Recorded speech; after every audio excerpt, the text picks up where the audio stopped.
So this is a quick tutorial to show you how live streams work on TV App Builder. There are two ways that you can display live streams into your app. So let's go first to this section of the preview the TV app. As you can see, this is, first of all, we have what is called a feature live feed. So this is actually featured at the top, right? And then this is also featured in the menu section, right? So this is very highlighted, very front and center in the whole app. However, you can also add live streams into one of these items or as one of these items, like a particular content inside one category. You can do that as well. So for example, if I turn off the feature live stream, let's say I just put it as inactive and hit save changes, then if you go back to preview the app, you will see that it does no longer appear in the menu, and it is no longer featured on the top of the app or as a main section in the app. So let's discuss that. The feature live stream, here are the options.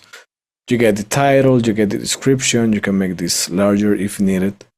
And then you get the M3 U8 link. This is what we need to stream.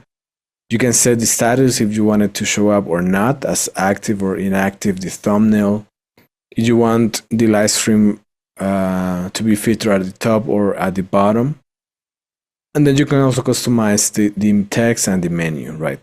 So the main thing here is the M3 U8 link. So this link should be generated by your streaming software, and if not, we also have a way to generate it inside our platform. So if you grab that link, for example, and then paste it on the browser, it will show up the content. It will automatically play the content. So that's the M3 URL link. So for example, let's put this as active, save changes. And then if we go back to the preview TV app, we can play. And then now if we go into this live stream, right, then we can see what is being played on the app. Things will work very similar if you don't want to use like the live stream, the feature live stream feed, but you just want to add like one particular piece of content that is a live stream. So then you go over to content, you add a content, then you add a video live feed. So let's give it a test. Let's put it as publish. The time is correct. Let's enter the description. Let's use the same M3 UA link. This is optional. Let's import one thumbnail from the asset. Let's use this one, actually the same one for the live stream, and then add it to the category. So you need to add it to a category in order to show up on the app. Now we hit save. This is published, and then if we go to the preview TV app section, so this is still the live stream, the feature live stream, but if we go over to speakers, we will find the live stream here as one piece of content. And then if we click on it, now we're able to see the live stream here. If you have several live streams, you can just add several pieces of content and then do, for example, if you want like one category made of just live streams. So you would just repeat the process of the on here on add content, and then adding video live feed, and then add it to that category. Now, what happens if you don't have if your streaming service does not generate the M3 U8 link that we need? So there are workarounds about that, but we also offer the option for you to purchase live streams minutes. So all the information is here. Is basically $115 per 1,000 minutes watch. So this is very important. If 2 people watch 1 minute of your live stream, so that counts as 2 watch minutes. So you get a $1.15 per 1,000 watch minutes. So what happens if you don't have a way to generate that M3 UA link and then your streaming software only gives you the regular RTMP option?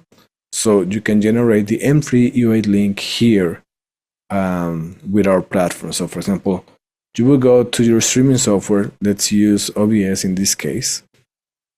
Then you will go to settings. Again, you can use OBS. I'm using OBS, but you can use any other software that you use. StreamYard, Restream, most streaming softwares allows you to send the feed via an RTMP. So you basically will copy the RTMP URL and then paste it on the server, and then do the same with the stream key, right? And then delete. So this is on your streaming software, right? So we got the RTMP and the server, right? On the streaming software, we start streaming.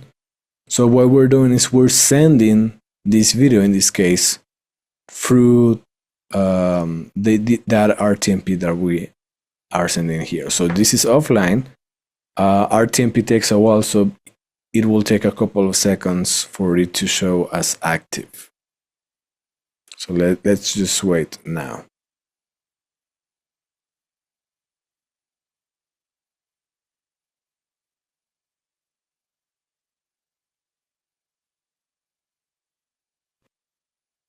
All right, so now we see that it is live. So our software is receiving the RTMP from the streaming service. And then now you can use this M3 UA link. So as I showed you at the beginning, if you paste it on the browser, you will be able to see it. It will load. And then this is the M3 UA link that you connect to either the feature live feed or of the content. So for example, this is, you can see it is the same loop that we have here.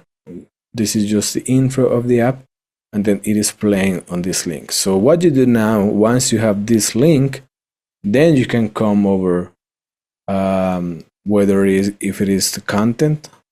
Let's update this link, and we hit update. Or if you want to use the feature live stream feed, you update it here and then save changes. And now, for example, if you go to the preview TV app section, if you load the feature live feed, it will show up what is being streamed. And the same applies if you go over to the stream, to the content that we were discussing earlier. Once it loads, it will show up this. So basically, this is the whole process. You need an M3 UA link to stream into the TV app builder. And if you don't have a way to generate it, you can generate it using live stream minutes.